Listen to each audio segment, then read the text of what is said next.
Paul, but Felice and I are related. We are cousins. Our mothers are twins. And they were fraternal twins. They were not identical, so which is why we don't look alike. But our family owned family businesses. Some legal. Some crazy, let's just say. Some crazy. But we grew up together in the Bronx, and our family owned, our mothers owned women's clothing companies, and so they had that entrepreneurial spirit of thinking, again, with very little, a lot of work, little education, but they decided that that next generation is what they needed to do. So. And both of us are entrepreneurs. Mark not only is the COO of Catapult Technologies, but he owns a couple of restaurants in Rehoboth. I'm a former practicing lawyer who spent 15 years building a consulting firm that consulted with law firms on business development, client service. Sutherland was a client of mine. That's how I came to work at Sutherland. So we just thought you guys were absolutely terrific. I can tell you that the judges had an incredibly difficult set of decisions to make. And so Mark and I thought we'd just give you some advice on presentation skills.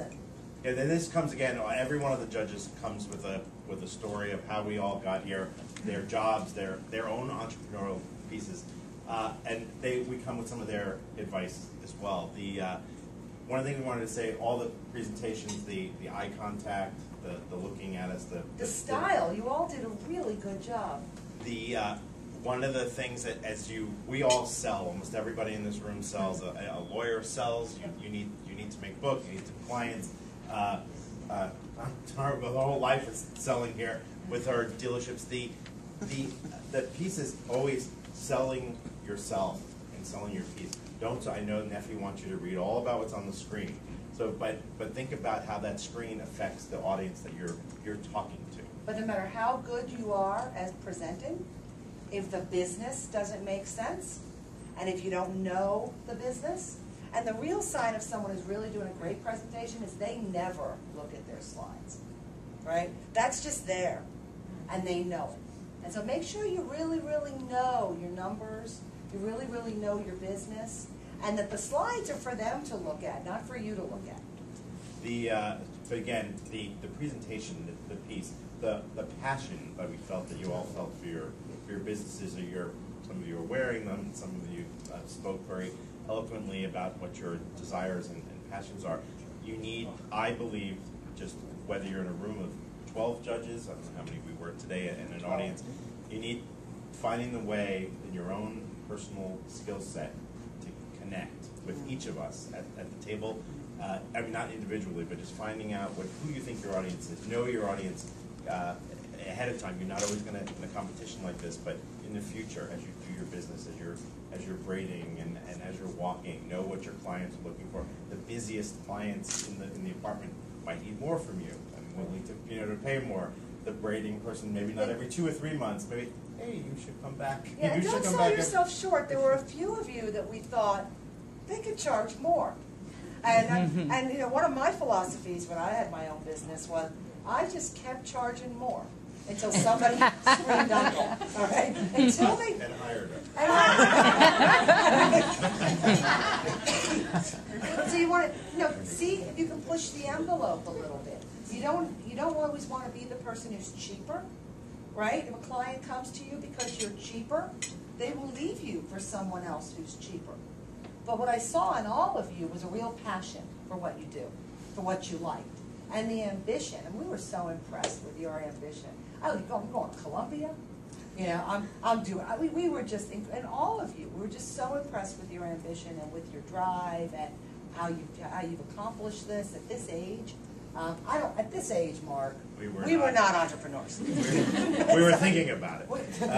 But so, so just want to say thank you for the presentation, and hopefully this advice is helpful for those, one of you going to New York, and for your other presentations as you set up at fairs and in people's homes and in your businesses. Use that passion and connect with people, and people will want you to invite you into your home and wear your jewelry and learn what you have to And whatever the result tonight is, because we don't, the judges right now, we don't know the result, but every one of you is a winner, and I think you should know that. One more thing. You guys really, really inspired us. Okay, so remember that what you're doing makes us want to go out and do more as well. So that's very exciting stuff.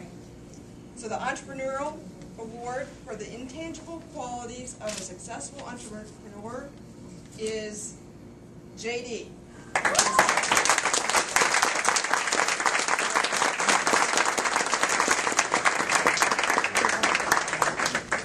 And next, our two runner-up. Anybody else have anything to say? And when you get called, please come over to have your picture with us in the Is Helen Gonzalez.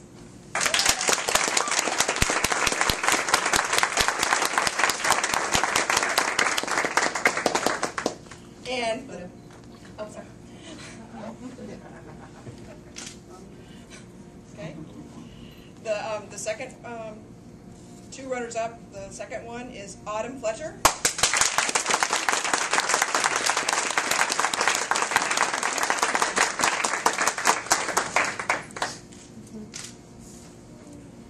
Okay, third place winner for $500. Not bad. That's good. JD.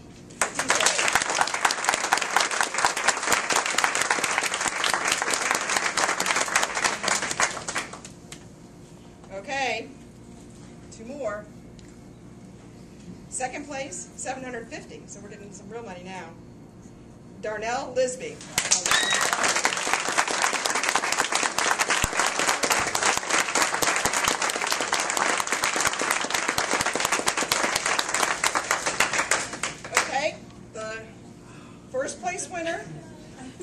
First place winner, and the person that gets to represent this area in New York City is Aisha Cooper from TCA.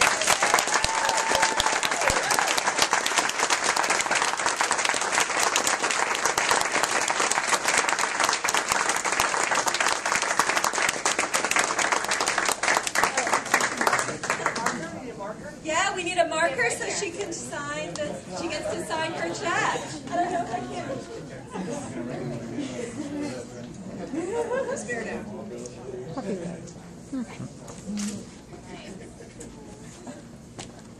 Students, I think all the judges would love to take a photo with you, if it's all right.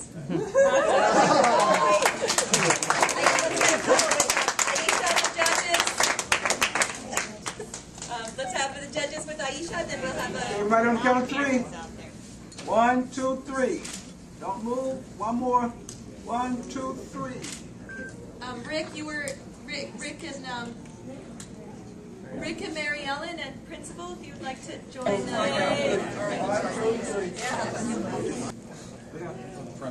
We got 3. We got 1, 2, 3. Don't move. And where's our... Can we have the student from Potomac and her principal?